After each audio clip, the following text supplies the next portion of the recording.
ওরা হাত দিয়ে কাজ করে, ওদের বদনে হরিনাম করে, ওরা চলার পথে হরিনাম করে, ওরা শয়নে স্বপনে নিশি জাগরণে সবসময় হরিনাম ছাড়ার কোনো চিন্তা ওদের মাথায় থাকে না।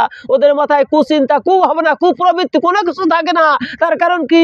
এরা যে নিত্য প্রসাদ সেবা করে, নিত্য প্রসাদ সেবার গুণ হলো এটা। নিত্য প্রসাদ সেবা করতে করতে আপনার মস্তিষ্কে যে কোষগুলো আছে, স্থূল কোষ, ওই স্থূল কোষে কুচিন্তা, কুভাবনা ধারণ করতে পারে।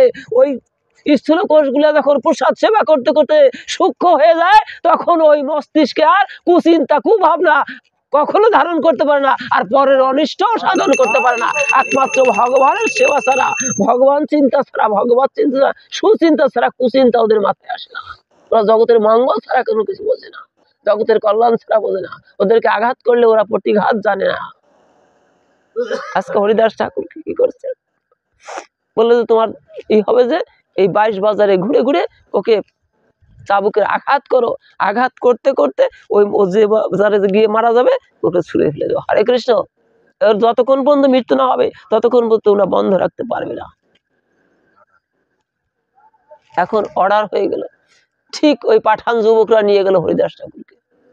পাঠান যুবকরা নিয়ে গিয়ে এক এক বাজারে গিয়ে ওইরকম ভাবে বেত্রাঘাত করে বললো যে এই বাজারে তো মরলো না, আর এক বাজারে নিয়ে যায়, সেখানে গিয়ে বেত্রাঘাত করতে থাকে। শ্রীমান মহাপ্রভু বলল যে আমি তখন সুদর্শন চক্র নিয়ে এসেছিলাম ওই পাঠান যুবকদের শিরচ্ছেদ করে দিব, তখন তুমি আমাকে দর্শন করে, তার কারণ তোমাকে বেত্রাঘাত করছে, তোমার ওদিকে খেয়াল নাই। আমি যখন এসেছি তুমি তোমার খেয়াল হলো আমার দিকে, তুমি হরিনামে যুক্ত ছিলে, নামের সাথে নাম আর নামই তো অভেদ, তুমি তো নামই, তুমি তো আমার সাথে যুক্ত ছিলে। ওই সুদর্শন চক্র দেখে তুমি আমার শ্রীচরণে তুমি ঢলে পড়েছিলে। প্রভু তুমি ওই পাঠান যুবকদের কোনো ক্ষতি করো না, ওদের শিরচ্ছেদ করে না, ওরা তো আমাকে চেনে না, আমাকে বোঝে না। তুমি ওদের মঙ্গল করো, ওদের কল্যাণ করো, ওদের জন্য কোনো ক্ষতি না হয়। ওদের জন্য আমি তোমার কাছে ওদের প্রাণ ভিক্ষা আমি চাচ্ছি। ওরা আমার প্রাণ নিয়ে যায় যাক, কিন্তু আমি তোমার কাছে ওদের প্রাণ ভিক্ষা চাচ্ছি। বলেন তো জগতে কৃষ্ণ ভক্ত দুর্লভ।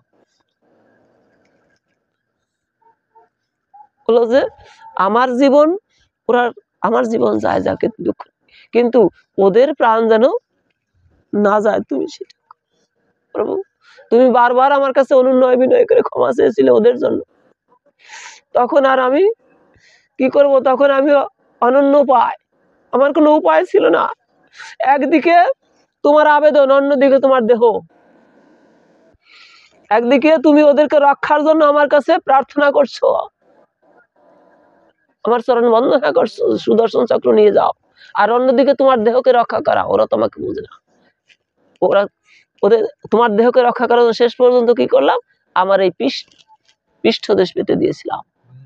আমার পিঠে সমস্ত চাবুকের আঘাত আমি সেদিন ধারণ করেছিলাম, তখন ওই মুহূর্তে এই জন্য সেই দাগগুলো এখনো রয়েছে। মহাপ্রভুর চরণে আবার ঢলে পড়ে হরিদাস বলল, প্রভু তুমি আমার জন্য এতটা করেছো, এত আঘাতের পরে আমি সেই দিন কেন টের পাই নাই? আমি একটু উপলব্ধি করতে পারি নাই যে আমার পিঠে এতগুলি আঘাত করছে, কারণ একমাত্র তুমি সেদিন ধারণ করতেছিলে। আজকে আমি সেই মহিমা তোমার সেটা বুঝতে পেরেছি।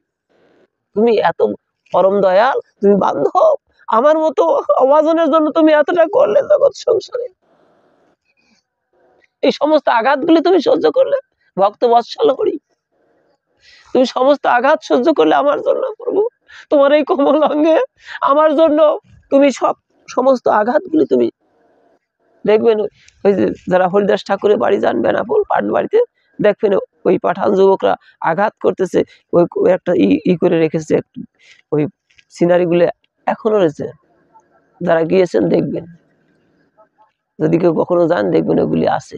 পাঠান যুবকরা আঘাত করতেছে হরিদাসকে, আর মহাপ্রভু সেই আঘাত তার অঙ্গে ধারণ করতেছে। হরে কৃষ্ণ। এই কি শুদ্ধ ভক্ত কখনো এটা সহ্য করতে পারে? এই দৃশ্য দর্শন করে সহ্য করতে পারে না। যেমন ভগবানের অঙ্গে আঘাত হচ্ছে, কোমল অঙ্গে, এ সহ্য করতে পারে না। ভক্তদের অন্তর কেঁদে উঠে ওখানে গেলে পড়া, ওখানে গেলে ভক্তদের অন্তর কেঁদে উঠে যে ভগবানের অঙ্গে আঘাত হচ্ছে, কিন্তু ভগবান সেটা ধারণ করেছে কার জন্য? এই ভক্তের জন্য বলছে যে এই জন্যই যে আমার দেহ থেকে তোমার দেহটা আমার কাছে অনেক বড়, অনেক মূল্যবান, মহামূল্যবান, শুধু মূল্যবান না।